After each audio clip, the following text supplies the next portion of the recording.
everybody, welcome back to Star Wars Minute. It's the daily podcast where we analyze, scrutinize, and celebrate the Star Wars movies 1 minute at a time. I'm Pete the Retailer from PeteTheRetailer.com. I'm Alex Robinson from AlexRobinson.fun. I'm Jackie Kashian from Jackycation.com and at Jackycation on all the things, whether it's TikTok or Twitter or Snapchat or Instagram or, I don't know, my home address is at Jackycation. That's what I'm saying. Stand-up comic, watch the videos, sign up for the email list if you want to watch Zoom shows where I work on my new album, and listen on Pandora and Spotify if all the albums for free. Pandora. I feel like people don't plug Pandora enough.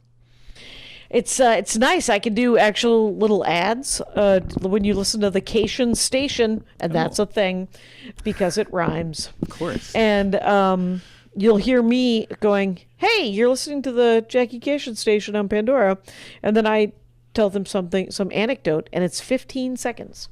And I can change it as often as I want. Guess how often I want? Not that often, but I do it every couple of weeks anyway. So you can squeeze it into 15 seconds, huh? Yeah, essentially just go to my website and sign up for my email account is the main thing, because I'm sending out weekly emails because of quarantine. Right. And so I feel bad, but it's weird because several hundred people have joined in the last 10 months. But because I was like, you're getting them every week. I promise to put an anecdote. I don't promise that the anecdote will always be fascinating, but it's often entertaining, at least. Or a different anecdote. Right, Yes, It is definitely a different anecdote every week. Like one time I went to CVS. That's it. Mm-hmm. That's it. You Too guys. Too soon. It's too soon. Well, thanks for you'll have hopefully at least one anecdote out of this week. Yeah. Maybe it'll involve minute 14 of Star Wars Episode 8, The Last Jedi. Minute 14 starts with Finn waking up, and it ends with Rey walking up. Subtle difference there.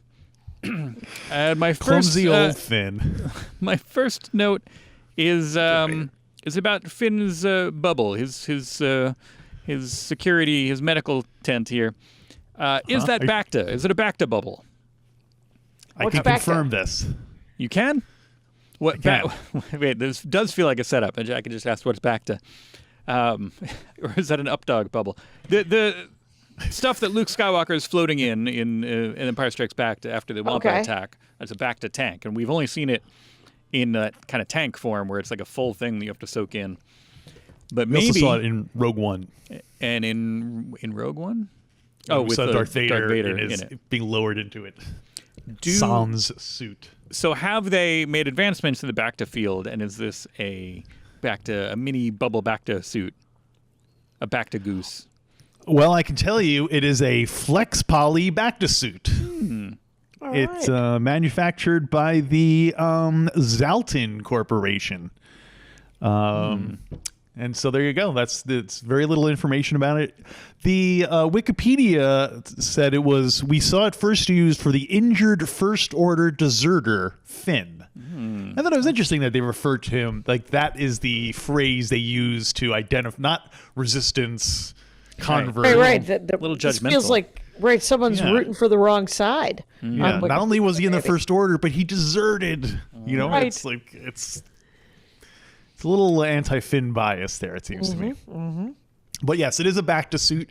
I don't know if this is an advance on the Bacta, because this is long after Empire Strikes Back. Right.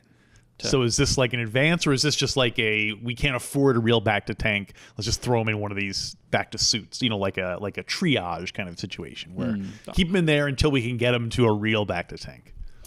It was weird that room was fascinating to me because it had a window clearly that looked out into hyperspace. That I first thought was a TV. And then he's unattended. Yeah. So he comes to and obviously pops himself out of the nut holder and then gets up and pulls all of his cords out, and the beeping doesn't change. And but he starts hilariously squirting all kinds of Bacta juice all over the place. And Has no one Finn stops him? Yeah. Has he never been in like a hospital or a medical place before that he knows like, oh, maybe I shouldn't be running around? Or is he supposed to be like delirious? Yeah, I think so we he's see it probably a little later bit and he seems like he doesn't even know dazed. where he is. So Yeah, he does seem a little punchy. yeah. But it does seem like there should at least be a droid there who's like, oh, sir, you're going to pull your cords out or whatever. Yeah. Take care, sir. He doesn't have the good insurance. They're just like, all right, Right, you're right. on your own. What is the good insurance in the Resistance? Probably, Yeah. yeah. Well, What? Luke got that realistic looking hand. He went right to the. Well, remember that was Yeah. rebellion money, Oh, that's right. not resistance money. Yeah, and we saw how long that hand lasted as well. Right. So yes, we are here, Finn, having some comedy slapstick here in the hospital. Right. It's like And the- disorderlies. Right, and then just sort of small talk, business talk between Poe and BB8. Yeah. Well, Something broke. that they're congratulating each other presumably, but then when he has to translate, he's doing his the classic bit with a droid where you say part of what they said in a kind of Bob Newhart, Shelley Berman kind of sense.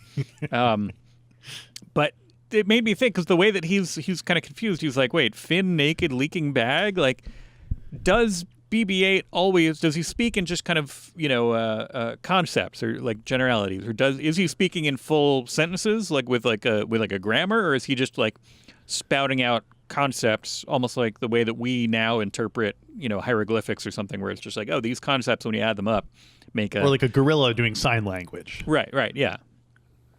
Yeah.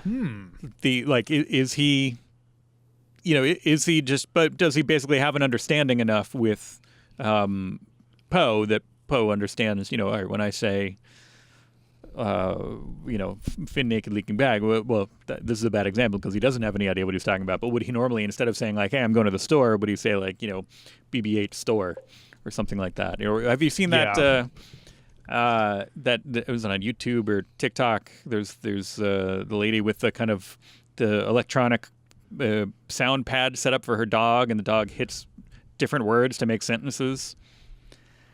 No, No. I haven't seen this. Oh yeah, they're. I think it might mainly be on TikTok, but it's a basically they've got a bunch of attached sound pads, and each one is an individual kind of concept. And the dog will walk up and say, like spot out, and then like, oh, the dog wants to go out, or something This like that. leash humiliates us both. And they've introduced some pretty advanced concepts. So I'm wondering if it's the same kind of a thing with because BB-8 is basically a dog. Oh, did you ever see in Sharper Image had it was called Bowlingual, and your dog would bark and then it would tell you what your dog said. Oh wow! I assume it always said, "Are you going to finish that?" There's a joke I never got to do, huh? There you go. You know why? Because it's an adorable dog joke. Now, for all the Zoomers, Sharper Image was a catalog that people would get at that time. We're back to that old shtick. Let's do it. Yeah. So I don't know. What do you think is that? What do you make of BB-8's language? We don't know that much about it. I would think that a robot that was basically designed to repair starships would, by nature, have a very limited vocabulary and conceptual. Like, why on earth would you program a repair droid to understand concepts like an afterlife or love or anything like that? So I feel like he's probably, like you said, it's more just like gorilla sign language than it is proper. I think he might have evolved without our consent by means of a test audience. I think you're correct. I think both him and Poe were off the charts with the test audience, and so they've given him more and more tasks, and there's more toys, and there's all these things, and he's great. But it feels like it felt like not normal pandering. I love pandering. Please, Sure. fan pander, all you want. Pandora pandering. Yeah, Pandora pander. It was all of it, and Patreon pandering. And so but I didn't know why like what that drove. I mean, essentially, it was just an interaction so that then he could look over and see Finn. Right. Right. Yeah. So that's how it drove the narrative. Right. Of, and it's like, well, let's try to make it a little funny. Yeah. I don't. It seems weird to me also that no one.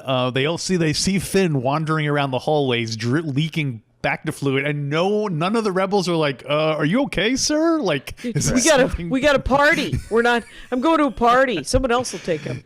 I mean, granted, it's probably everyone's a little frazzled after the destruction of Starkiller Base, and now they're having to evacuate. But it seems like that there should be someone they just put him in a closet and just left him there. It seems like, and now he's just wandering around.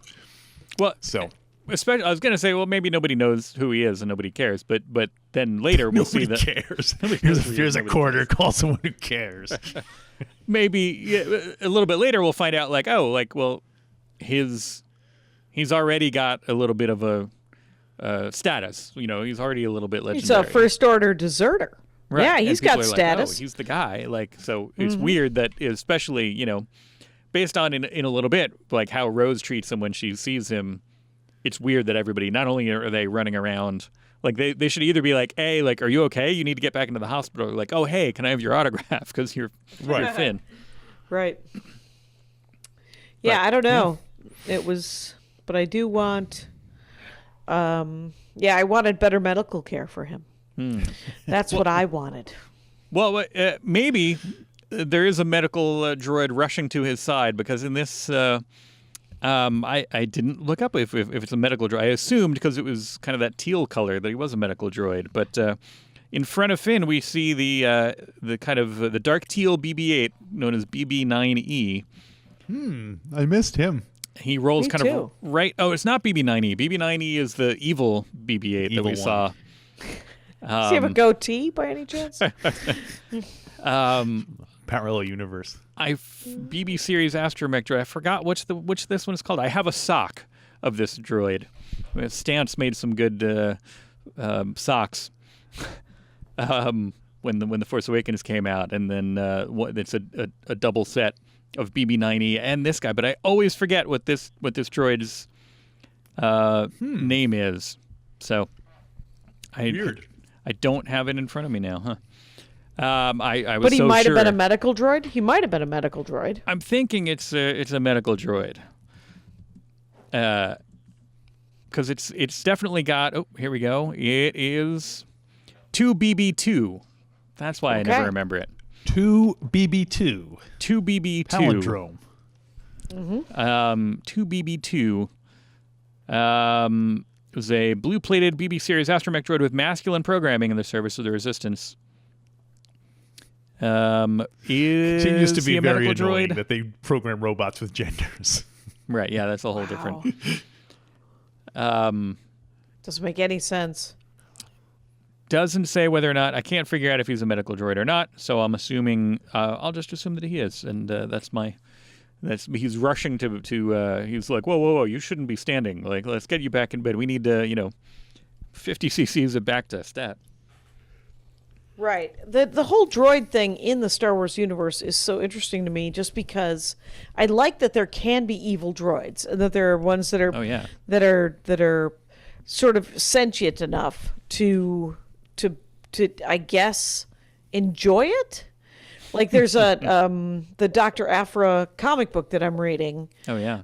She has an evil droid who was controlling her for a while, that she controlled for a while, and now that he controlled her, and now she's controlling him again. It's a real 50 Shades of Grey, you guys. Uncertain what, but even I think in the Lando movie, and I like to call it that. The Lando movie is the droid. The droid was like personal, like was sentient. There's another comic book called Ascender and Descender. I don't know if you're reading those. I think they're Image, but they're about when the AIs sort of figure it all out. And I mean it's such a great. There's so much depth to it, and the Star Wars universe could went genders. Sometimes I wish they had gone, more into personalities of it. And they do that. They actually do some of that. So I love that. It's kind of haphazard that it's like, oh, some, I think they've tried to categorize it, after the fact that they're like, oh yeah, there's different stages of droids essentially. That some droids are just like, right. They're just kind of dumb things that walk from here to there. They're like a Roomba, but other ones, have complex emotions and and there's different different levels, which I guess makes sense, but it's also a little bit like, well, where's the cutoff point? All kinds of ethical questions get raised then. Yeah. Yep. It's so true. What kind of droid would you want, Jackie, if they were to offer you a droid? Well, and this is where, there's also the Player of Games, the Ian Banks series. There's an opportunity for AI that I don't, I just want a dog. I don't want a droid. Well, I got good news for you. There are plenty of dogs here on dogs, Earth that need homes. Dogs are available, and I could get a Roomba, because a Roomba is supposed to be pretty nice, too. Yeah. What about like a canine, like a robot dog? Less exciting, not as much cuddling. So, but you do have the advantage that he's more easily trained. Right.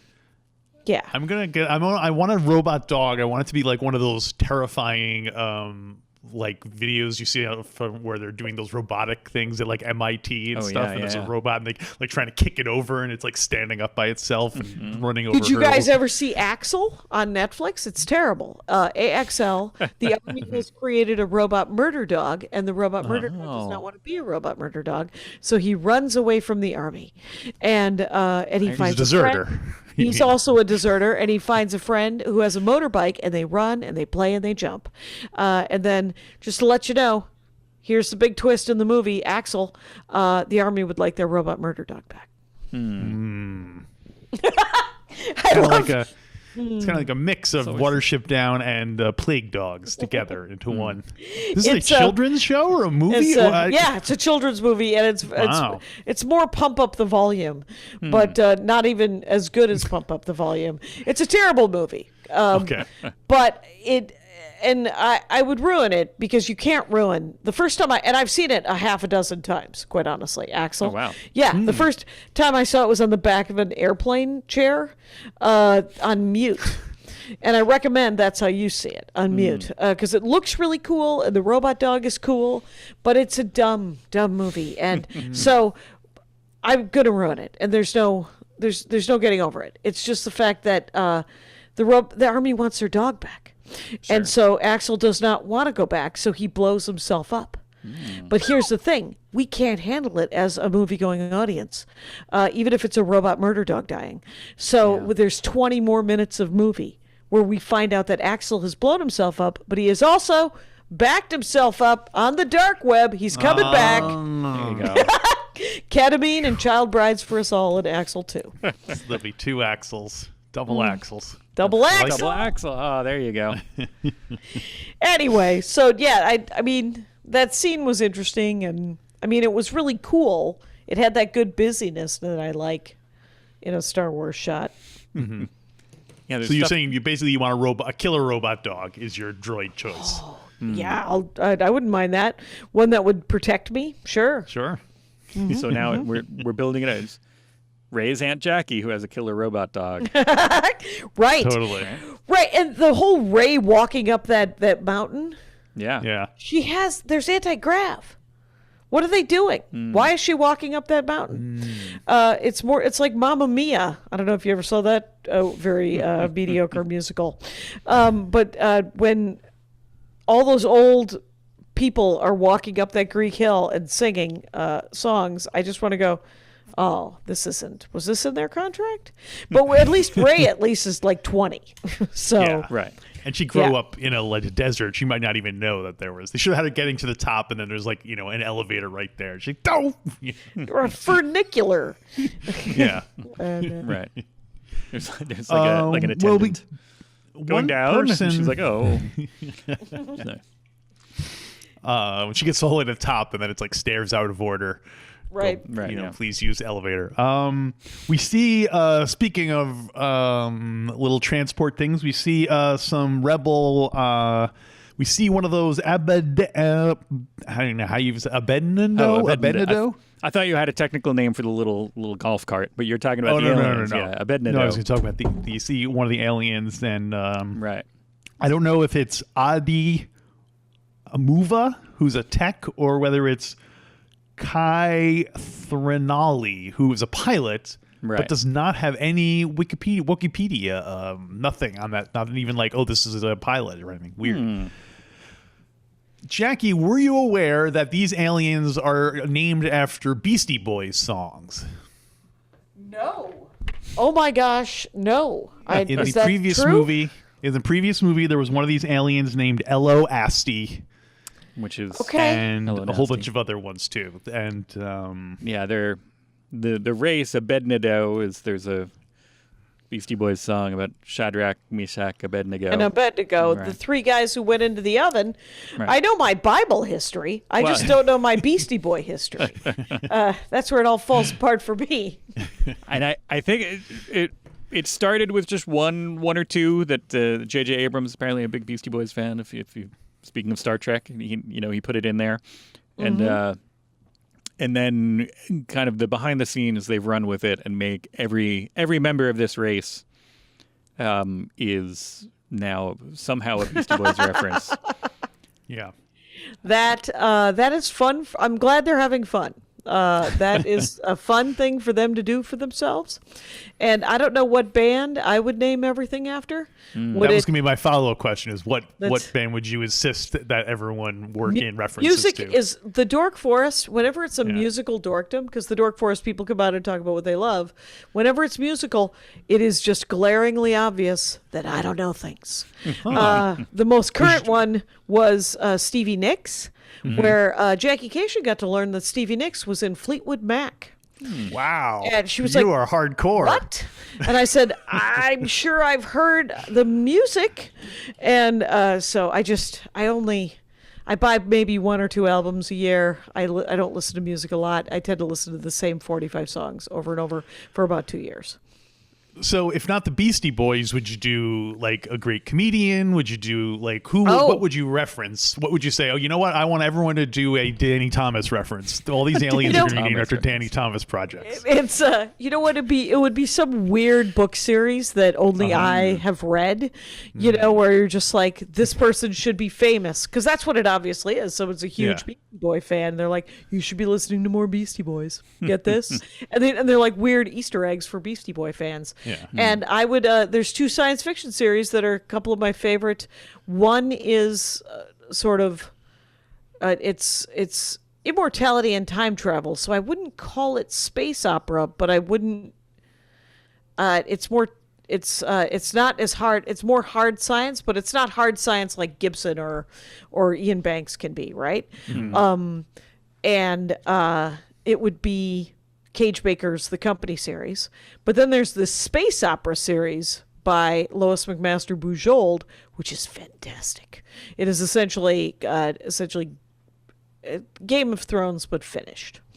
And actually, a better example for Finish. it would be the N.K. Jemisin Broken Earth trilogy. Did you guys read that?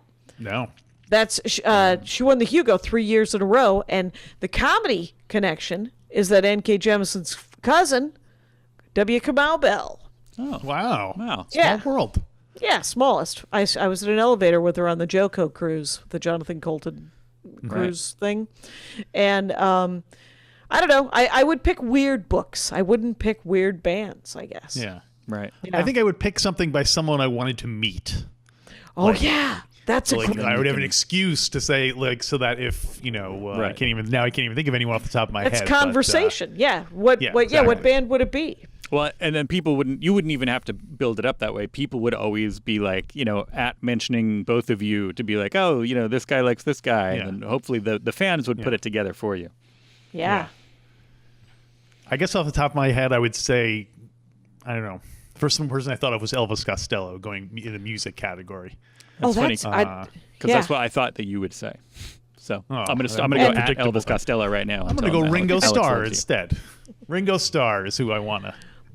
How about See, the Billy problem Bragg? is, Yeah. if it's someone super famous, like Ringo Starr gets referenced and stuff all the time. He's not Right. going to be Yeah. like, oh, yeah, I was mentioned in a Star Wars. Let me go pay them a visit. You know, he's just like, so it can't be someone too famous because they're not even going to care. Right. I love your accent. It's well Thank done. you. Thank you, Nice love. work. So, yeah, I don't know. So, yeah, so Rey's climbing up this mountain. And Good cardio. good cardio. Oh, the next minute is the minute with Luke. Well, Yes. no spoilers. Yeah. The one everyone's been waiting for. We'll get. Before we move on to that, I wanted to just the other pilot on the little golf cart there. We're gonna keep an eye on him. That's Stowe Maroney Stark, Okay. and just put a pin in Stowe Maroney Stark. Hang on to him for a little bit because he'll be back. All right. I don't know whether or not Kai Thrinali will be back, but Stowe Maroney Stark, he's our boy. Okay.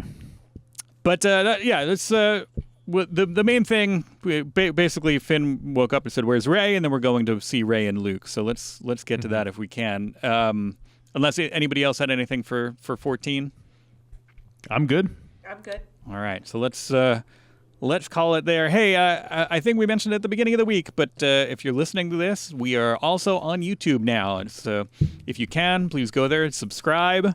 Check out the videos of this. You can see what we all look like. We're making funny faces. We're doing, physical comedy bits. It's hilarity to no end.